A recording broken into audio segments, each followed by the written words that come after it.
오늘도 하나님의 위로하심이 예배드리는 여러분들과 함께 하시기를 간절히 소원합니다. 우리 앞뒤 좌우에 계신 분들과 함께 인사를 나눕시다. 참 잘 오셨습니다. 강건하셨습니까? 예배 시간 하나님을 만납시다. 참 이 자리 만남은 참 복된 자리입니다. 반가운 얼굴을 보는 자리이기도 하지만 그러나 영이신 하나님을 만나는 그러한 자리, 예배이기 때문이지요. 세상의 어떠한 만남보다도 참 하나님과의 이 만남의 시간, 자리 참 얼마나 우리를 설레이게 하고 또 우리에게 소망을 갖게 하는지 모릅니다. 그저 만나고 헤어짐으로 그냥 끝나는 만남이 있는가 하면 영원히 지속되어지고 더 가슴 가득히 채워져 오는 그런 풍요로움을 느끼고 또 만나고 싶고, 만나고 있어도 계속 만남이 이어지고 싶은 만남이 있죠. 오늘 이 예배가, 하나님과의 만남의 자리가 그러한 만남의 자리가 되길 소원합니다. 오늘 읽었던 이 말씀을 통해서 말씀에 대한 태도가 삶을 변화시킵니다 라는 제목으로 함께 말씀을 나누고자 합니다. 이 배경은 이제 바빌론 포로 생활하고 나서 이 이스라엘 백성들이 포로 귀환을 하였습니다. 이제 포로 귀환을 세 번째 3차 포로 귀환을 하는데, 그때 지도자로 왔던 이가 이 느헤미야입니다. 느헤미야가 총독으로서 이 남은 자들, 우리 새벽마다 우리가 말씀을 살펴보고 있죠. 이 남은 자들 또 그들을 데리고 세 번째 이 예루살렘 성에, 예루살렘으로 돌아옵니다. 그래서 무너져 있는 예루살렘 성벽을 재건합니다. 그 재건하고 나서 이제 그 성벽을 다 건축하고 나서 다시 보수공사를 끝낸 다음에 백성들이 각자 자기 집으로 돌아갔어요. 그때에 다시 이 예루살렘 수문에 모입니다. 이 동쪽 성벽인데 그쪽으로 함께 이 백성들이 일제히 모이죠. 성벽 보수공사를 모두 마치고 난 다음에 다시 모인 것은 이 5일 정도 지나지 않은 시점입니다. 근데 이때 함께 모이게 되는데, 이 모임을 통하여서 이 공동체에 놀라운 하나님의 역사가 나타나기 시작하죠. 물론 무너져 있었던 성벽들을 보수하는 것, 외형적으로 볼 때 외세의 공격을 막을 수 있죠. 그래서 이제 더욱더 안전한 나라가 되어졌다 여길 수 있습니다. 그런데 하나님께서는 포로 귀환하고 다시 새롭게 회복시켜가는 하나님의 나라 백성들에게 더 중요한 것, 이들에게 있어서 영적 갱신이 필요함을 말씀하고 있는 거예요. 오늘 말씀을 통해서 보면 그 영적으로 새로워지는, 다시금 새롭게 세워지는 그 일이 무엇으로부터 시작되어지고 있느냐? 하나님 말씀에 대한 관심으로 시작되어지고 있는 것을 보게 되어집니다. 오늘 1절 하반절에 보니까 일곱째 달에 이르러 모든 백성이 일제히 수문 앞 광장에 모여 학사 에스라에게 여호와께서 이스라엘에게 명령하신 모세의 율법책을 가져오기를 청하매. 학사 에스라, 그래서 이 학사 에스라가 시편 119편을 지었다라는 성경학자들의 말도 있습니다. 어쨌든 이 학사 에스라는 제사장 겸 학사 에스라다라고 오늘 본문은 말씀하고 있죠. 이에게 모세에게 명령한 여호와의 말씀 두루마리를 가져오기를 누가 청한다고요? 그 자리에 모여있던 백성들이 간청하고 있습니다. 그것은 이 백성들의 마음에 하나님의 말씀에 대한 갈망이 있었다라는 거죠. 하나님의 백성들이 하나님 말씀에 대한 갈망이 있다, 굉장히 좋은 신호예요. 하나님의 백성이 하나님의 말씀에 대해서 멀리한다, 관심이 사라진다, 적신호죠. 그런데 오늘 이 성전 보수공사, 성벽 보수공사를 다 마치고 5일째 돌아갔다가 5일 동안 자기에 쉬었다가 7째 달 절기가 있죠. 나팔절 절기와 절기가 있는데 절기를 지키러 왔지만 그들의 먼저 관심사는 무엇이냐? 요청을 합니다. 학사 에스라에게 율법책을 가져와서 낭독해 주기를 바라고 있어요. 이 율법책을 1절 하반절을 다시 한번 말씀을 살펴보면 거기에 하반절을 보니까 여호와께서 이스라엘에게 명령하신 모세의 율법책을 가져오기를 합니다. 명령하신, 여호와께서 이스라엘에게 명령하신 모세의 율법책, 그것을 가져오라는 거예요. 이런 걸 상세하게 율법책을 가져오세요, 그래서 읽어주세요 라고 말하지 아니하고 좀 길게 서술형으로 설명을 하고 있어요. 즉 이것은 백성들은 이 시간에 이스라엘을 향한 하나님의 명령을 듣고자 하는 거예요. 하나님의 명령을 듣고자 하는 그 백성들의 마음의 중심은 뭘까요? 우리를 향하신 하나님의 뜻이 무엇일까? 그 명령에 따라 순종하는 삶을 살아야지 라는 마음이 있지 않고서는 그렇게 여호와께서 모세에게 명령하신 율법책이라고 그렇게 말하지 않습니다. 이스라엘 자손들이 자발적으로 모였을 뿐 아니라 신앙 지도자 에스라에게 율법 낭독을 요청한 것은 하나님의 말씀 명령을 알고 그 뜻대로 행하고자 하는 신앙의 열정이 있었다라는 것을 말하죠. 이러한 신앙적인 열정은 곧 말씀에 대한 깨달음과 감격 그리고 회개로 이어져 갑니다. 단순히 궁금해요, 궁금해서 못 참겠어요, 그냥 궁금증을 해결하려는 것이 아니라 명령, 여호와의 명령, 즉 하나님께서 우리에게 무엇을 원하실까, 무엇을 원하시는가, 거기에 마음을 다하고 있음으로써 그런 삶을, 하나님이 기뻐하시는 삶을 살고 싶다, 살고자 하는 그들의 열망이 여기에 담겨 있는 거예요.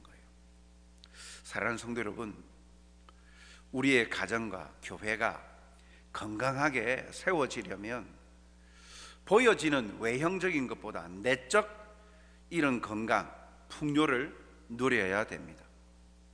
말씀에 대한 사모함이 있어야 됨을 말씀하죠. 지금 사회 정치학적으로 볼 때 이스라엘은 이제 포로 귀환했고 다시금 나라 독립을 또 함께 세워가면서 성벽도 다 보수했어요. 외형적으로 안정을 되찾았어요. 성벽을 짓기 전에 이미 백성들은요 자기 집부터 지었잖아요. 성전을 짓다가 자기 집부터 짓고 그런데 이제 마지막에 이 무너져 있는 성벽들을 3차 이 포로 귀환하면서 느헤미야가 돌아보면서 보수공사를 했잖아요. 그래서 사회가 굉장히 정치적으로나 사회적으로 볼 때 안정되어져 있는 상태였어요. 그러나 백성들의 마음에 채워지지 않는 것이 있었어요. 그것은 바로 하나님 나라 백성의 정체성, 하나님의 말씀이 그 인생에서 빠져 있을 때 채워지지 않는 거예요. 안정이 안 되는 것이죠. 오늘 이것을 우리에게 먼저 깨닫게 해주시는 거예요. 각자 우리의 삶에 예루살렘성을 건강하게 그리고 튼튼하게 세웠는지는 모르겠지만, 그러나 우리에게 더 중요한 것은 오히려 하나님의 말씀, 이 신앙적인, 이 영적인 새롭게 변화되어져 가는 것이 우리에게 가장 중요하고 필요하다라는 것입니다. 자원하여서 하나님 말씀 듣기를 청하는 이스라엘 모습에서 그들의 삶의 지표는 하나님의 말씀이었음을 분명히 보여주죠. 튼튼한 예루살렘 성이 아니라 하나님의 말씀이라는 거예요. 많은 사람들이 자기가 쌓은 예루살렘 성만을 의지하면서 그것이 자신의 안전을 보장해 줄 것으로 생각합니다. 우리가 열심히 쌓아온 경제, 그리고 재물, 이 여러 가지 환경, 안정적인 삶의 기반들, 그래서 그것들로 인하여 우리의 삶은 편안하다, 안전하다라고 생각할 수 있죠. 도움을 줍니다. 불안정한 그러한 경제 재력보다는 안정적인 기반이 되어 있는 게 낫지요. 심지어 성도들 중에도 자신만의 이 예루살렘 성을 더욱 견고하게 하기 위해서 오히려 하나님과의 관계를 소홀히 하는 분들이 참 많이 있죠. 하나님과 만남을 뒤로하고 자기만의 성을 쌓기에만 열심합니다. 그러나 여러분, 성경은 뭐라 말씀합니까? 우리 같이 한번 읽을까요? 시편 127편 1절 말씀 같이 읽겠습니다.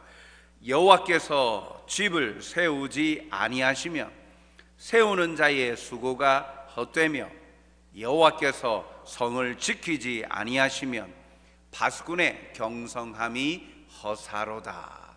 아멘.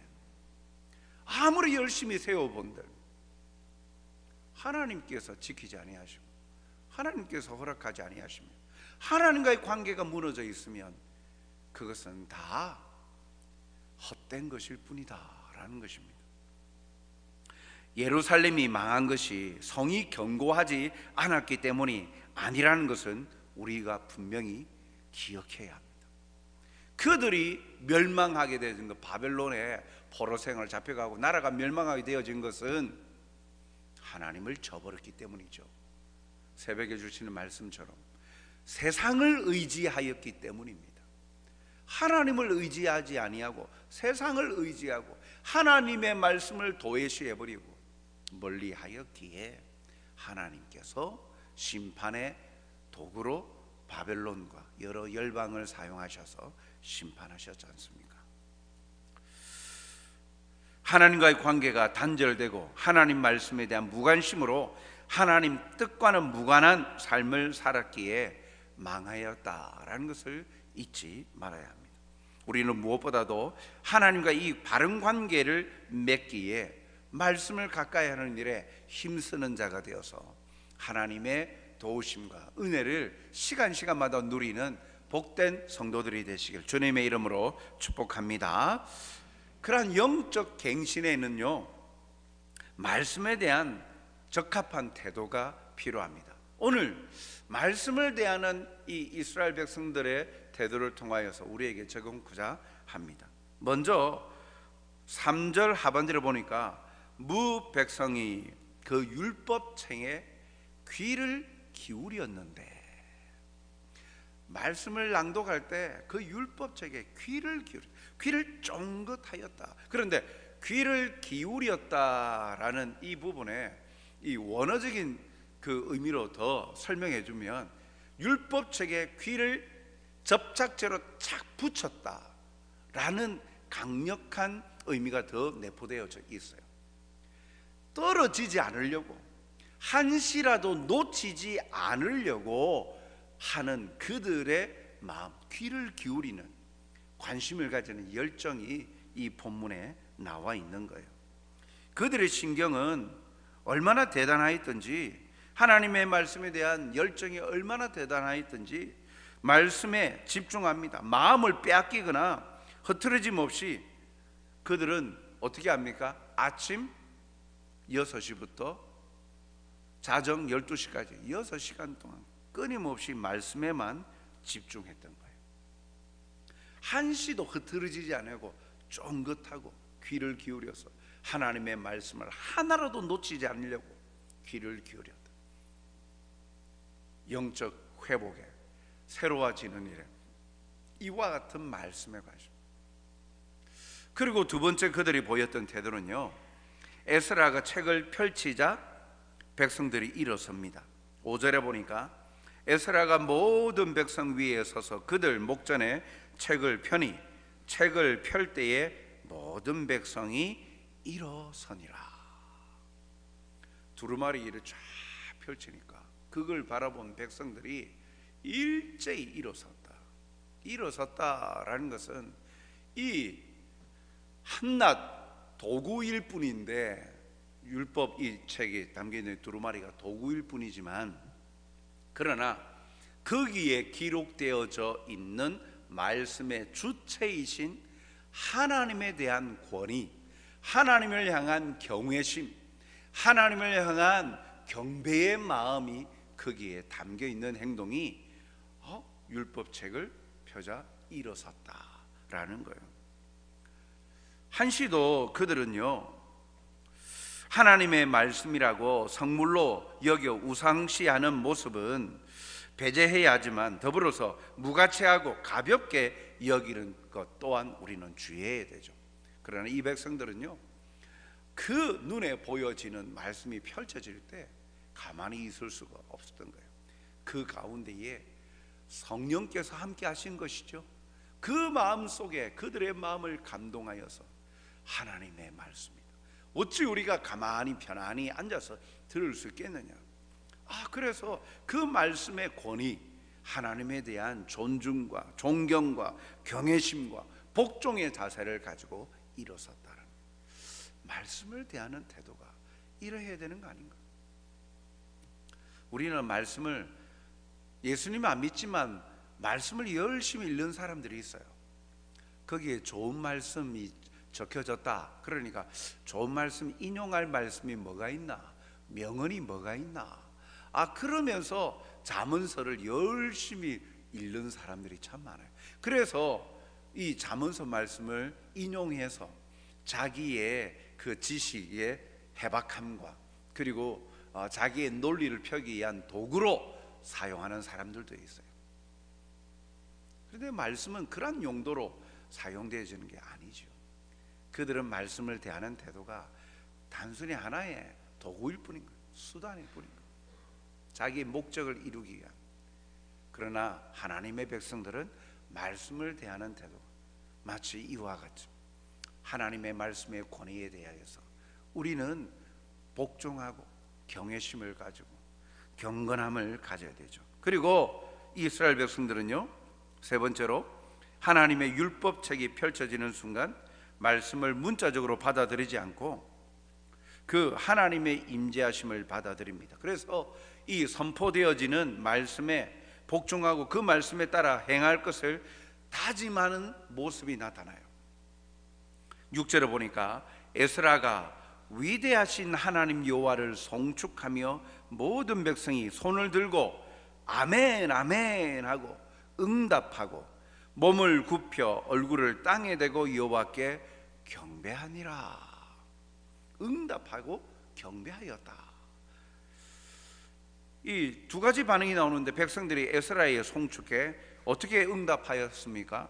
6절 중반을 보면 모든 백성이 손을 들고 아멘 아멘 하고 응답하였다.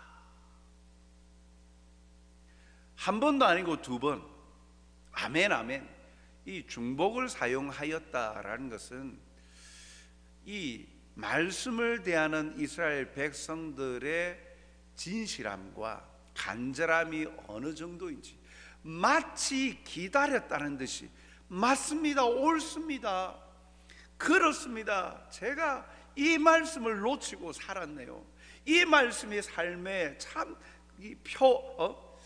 표대가 되고 나의 삶의 지표가 되어야 되는데 그걸 놓치고 살았네요, 이 말씀이 옳습니다, 옳습니다, 손을 들면서 그 말씀 그대로 제가 받아들입니다, 영접합니다, 이렇게 반응을 보였다는 거예요.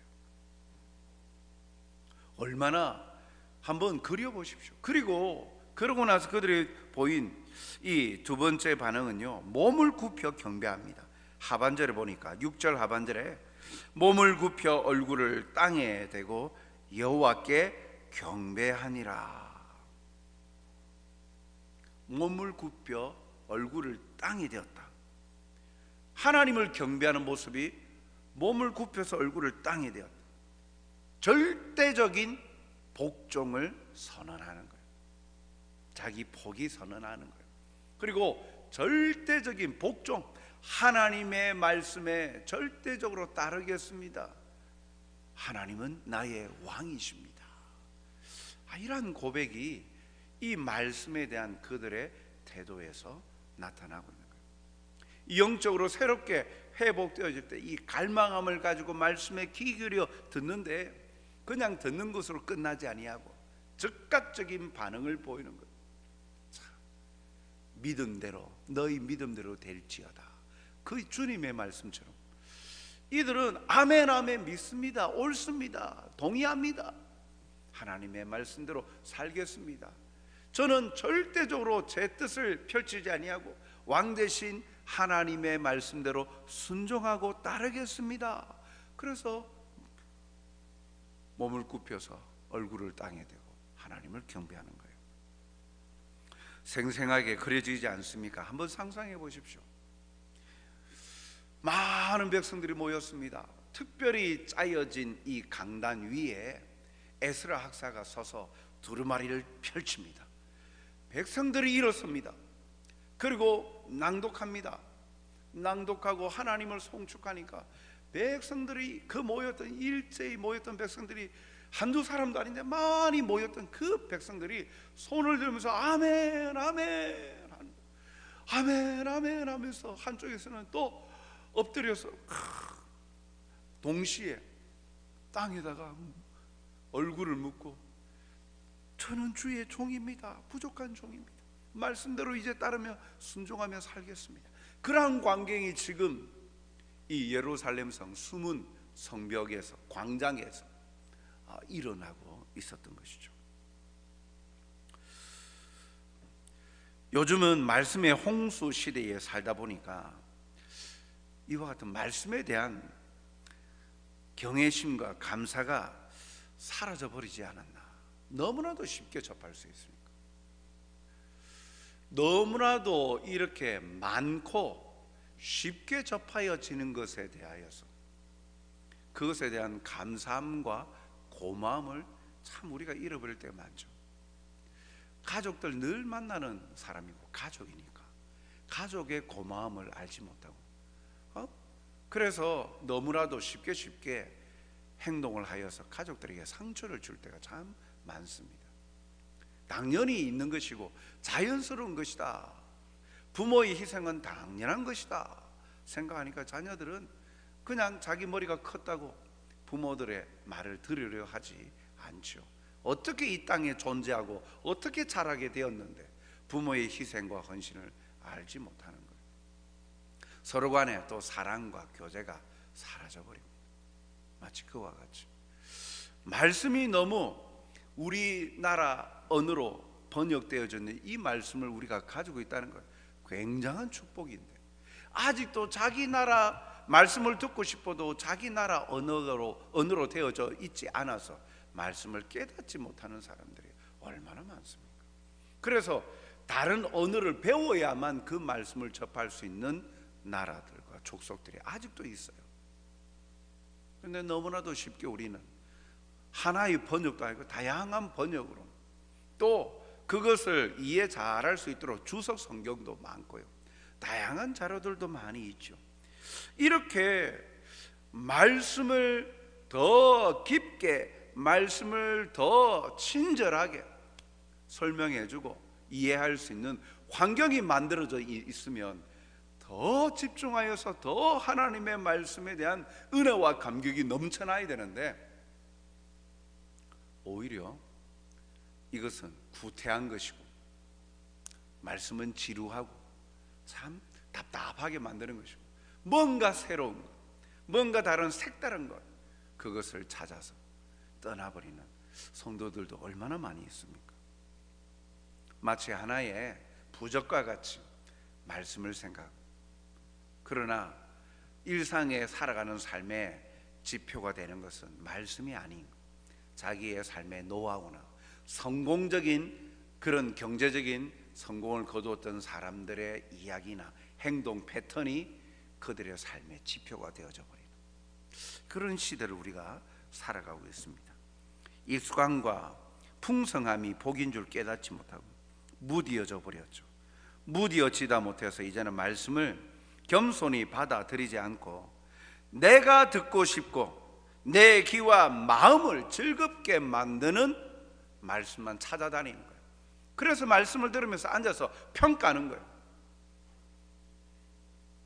감히 어떻게 하나님의 말씀을 평가할 수 있습니까? 물론 전하는 자의 실력이나 또 역량에 따라서 그것이 전달되어지는 부분에 약할 때도 있고 강할 때도 있겠지요. 그러나 그 중심에 진리의 말씀에 대한 태도가 사람을 대하는 태도로 바뀌어져서는 아니 되지 않겠습니까? 사랑하는 성도 여러분, 말씀 앞에 즉시로 뜨겁게 반응하는 깨어있는 하나님의 사람들이 되십시다. 우리의 모습을 살펴보는 시간이 됩시다.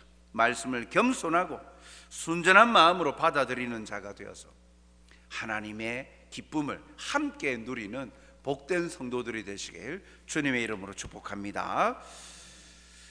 이러한 말씀 앞에 그렇게 살지 못하였던 자신들의 모습, 경배하고 끝나지 않았습니다. 9절 상반절에 보니까 백성이 이 율법의 말씀을 듣고 다 우는지라.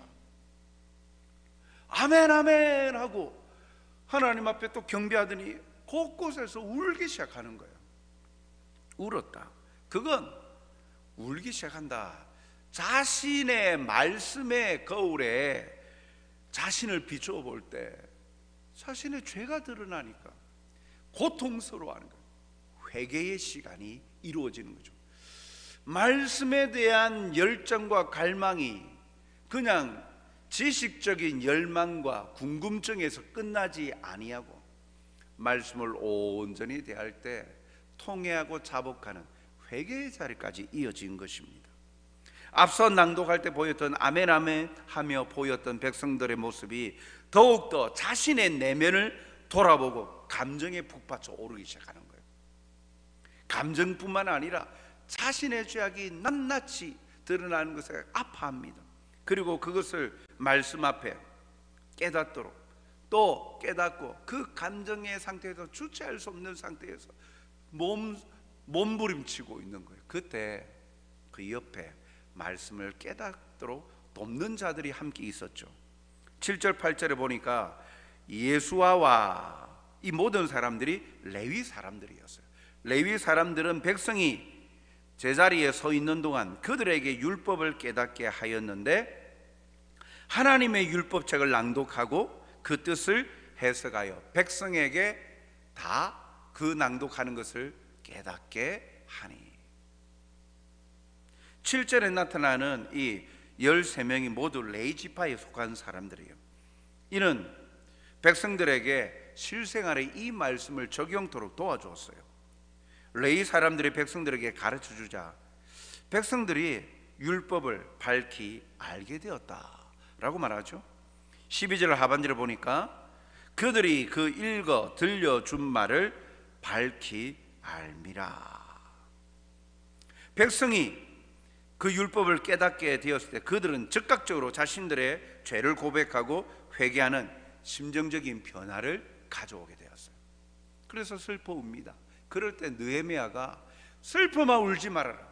이제 너희들이 행할 것은 너희들의 죄를 고백하고 자복하였다면 하나님께서 용서해 주시는데 그 자리에서 멈추지 말고 이제 오늘은 성일이라, 기쁜 날이라, 거룩한 날이라, 하나님께서 예정하신 예비하신 하나님의 날이니까 어떻게 하라 합니까? 백성들이 그 자리에 머물러 있지 말고 진정한 말씀으로 인한 참 기쁨과 회복을 누리도록 지도를 하고 있어요. 10절에 보니까 느헤미야가 또 그들에게 이르기를 너희는 가서 살찐 것을 먹고 단 것을 마시되 준비하지 못한 자에게는 나누어 주라. 이날은 우리 주의 성일이니 근심하지 말라. 여호와로 인하여 기뻐하는 것이 너희의 힘이니라. 말씀에 대해서 가슴 아파하고 자기가 지은 죄가 낱낱이 드러나는 고통의 자리, 그 자리에서 끝나는 것이 아니라 너희의 힘은 무엇이냐? 이것이 하나님으로 인하여서 이 말씀이 너희들에게 고통을 주는 게 아니다. 너희에게 은혜와 소망을 주시는 말씀 아니냐. 그러니 그 자리에서 슬퍼만 하고 있지 말고 하나님 앞에 회개함으로 정결케 되었다면 이제 삶의 자리로 나아가서 함께 너희의 육신을 보하고 그리고 나누어 주는 삶을 살아라. 함께 나누어 주는데 또한 더불어서 기쁨도, 너희가 누리는 이 기쁨과 감격, 이것들 함께 나누어 주는 삶을 살아라. 이것이 하나님으로 인하여 기뻐하는 것이요 너희의 살아가는 힘의 원동력이다. 힘이 될 것이다 라고 그들에게 말하는 것이에요. 백성들은 깨달은 바 그 말씀에 의하여서 즉각적으로 그들의 슬픔의 자리를 걷어내고 즐거움의 절기를 지키기 위해서 자기 처소로 돌아갑니다. 그리고 말씀대로 먹고 서로 나누는 행동의 변화가 나타난 거예요. 이렇듯 말씀을 듣고 깨닫는다라고 하는 것은 자신의 감정적이고 심정적인 변화에서 끝나지 아니하고 삶의 행동의 변화로 함께 나타나는 거예요. 자기가 만나고 누리는 것, 그러한 깨달음과 소망, 기쁨을 함께 나누는 자리로 가는 것, 그것이 진정 영적으로 새롭게 회복되어지는 자의 말씀에 대한 태도고 그리고 결과인 것이에요. 사랑하는 성도 여러분, 이스라엘은 말씀 선포에 아멘하고 그 순간에 경배하는 것으로 이벤트성 집회로 끝나지 않았습니다. 우리는 말씀을 들을 때 개인적인 깨달음으로 끝나는 사람들이 참 대부분 많죠. 우리가 그런 잘못에 처할 때가 있습니다. 또 어떤 사람은 깨닫고 그 말씀대로 살아야지 하는 결단에서 멈추는 사람도 많아요. 지금 이스라엘 백성들이 그렇다는 거죠. 울면서 이렇게 살면 안 되는데 용서해 주옵소서. 앞으로 이렇게 살고 싶어요. 살겠습니다. 그러면서 슬피 울고 있는 걸 그러지 말고 이제 정리하고 삶의 자리로 나아가서, 이날은 너희의 죄가 밝히 드러났기 때문에 슬프기도 하지만 오히려 깨끗게 하여 주시는 하나님의 역사가 나타나는 거룩한 기쁜 날이 아니냐. 먹고 함께 같이 그 기쁨을 나누어 줘라. 나눔의 삶을 살아라. 이것이 너희의 살아가는 삶의 힘이고 원동력이 될 것이다 라고 그들을 지도하였듯이, 참으로 우리에게도 말씀대로 삶의 현장으로 돌아가 기쁨의 날로 지키는 삶을 살아가는 것, 이것이 말씀에 대한 진정한 우리의 태도가 되는 것이죠. 사랑하는 성도 여러분, 나 자신이, 우리의 가정이 회복되어지고 하나님의 기쁨을 누리길 원한다면 먼저 말씀에 귀 기울여야 합니다. 말씀에 반응해야 합니다. 말씀 앞에 그 주시는 하나님의 약속의 말씀을 붙들고 삶의 열매로 나타내야 합니다. 자신에게만 적용할 것만 아니라 자신이 누리고 있는 그 감사와 기쁨, 회개의 내용들을 함께 나누면서 하나님의 역사하심과 하나님의 보호하심의 그 은혜를 함께 경험케 함으로써 공동체가 건강하게 세워져 가는 일에 우리는 일조할 수 있고, 그것이 우리에게 기쁨이 되고 자랑이요 힘이 되는 것이죠. 오늘도 그러한 자리에서 발견되어지는 여러분들이 다 되시길 주님의 이름으로 축복합니다. 그 자리가 특별히 또 우리 계속되어지고 있지 않습니까? 특별 새벽 기도의 자리를 통하여서 하나님의 말씀에 귀를 기울이고 보여주실 때마다 순복하고 받은 은혜들을 함께 나누어서 이제 시간이 지나면 지날수록 내 삶에 예루살렘 성만 쌓는 데 급급한 것이 아니라 내 신비에 하나님의 말씀이 새겨지고 내 내적인 하늘로부터 임하는 평안과 풍요로움을 풍성히 누림으로 환경이 나를 절제하게 하거나 환경이 나를 압도하게 하거나 그러한 핍박 속에서도 흔들리지 않는 굳건한 믿음을 소유한 자로 건강하게 살아서 하나님의 영광을 나타내는 일에 쓰임받는 우리 송정교회가 되길 주님의 이름으로 축복합니다. 사랑과 자비가 풍성하신 하나님 아버지, 오늘도 함께 하시니 감사합니다. 말씀하여 주시고 들을 귀를 허락하시며 마음그릇을 준비하여 성령께서 우리에게 깨닫게 하여 주시고 결단케 하여 주시니 감사합니다. 말씀대로 순복하여 열매 맺는 자, 그리하여 약속되어진 복과 은혜를 풍성히 맛보며 누리는 행복자들이 되게 도와 주시옵소서. 우리의 모습을 돌아보게 하시고 우리가 무엇을 의지하고 살아왔는지를, 내 삶의 가장 중요한 가치가 무엇이었는지를 돌아보게 하시며 말씀에 즉각적으로 아멘 하며 하나님께 화답하여 그 아멘에 합당한 삶을 살아서 모든 삶의 영역들마다 하나님의 주권을 선포하고 하나님께 영광 돌려드리는 하나님의 백성이 되게 도와주시옵소서. 감사하며 예수님 이름으로 기도하옵나이다. 아멘.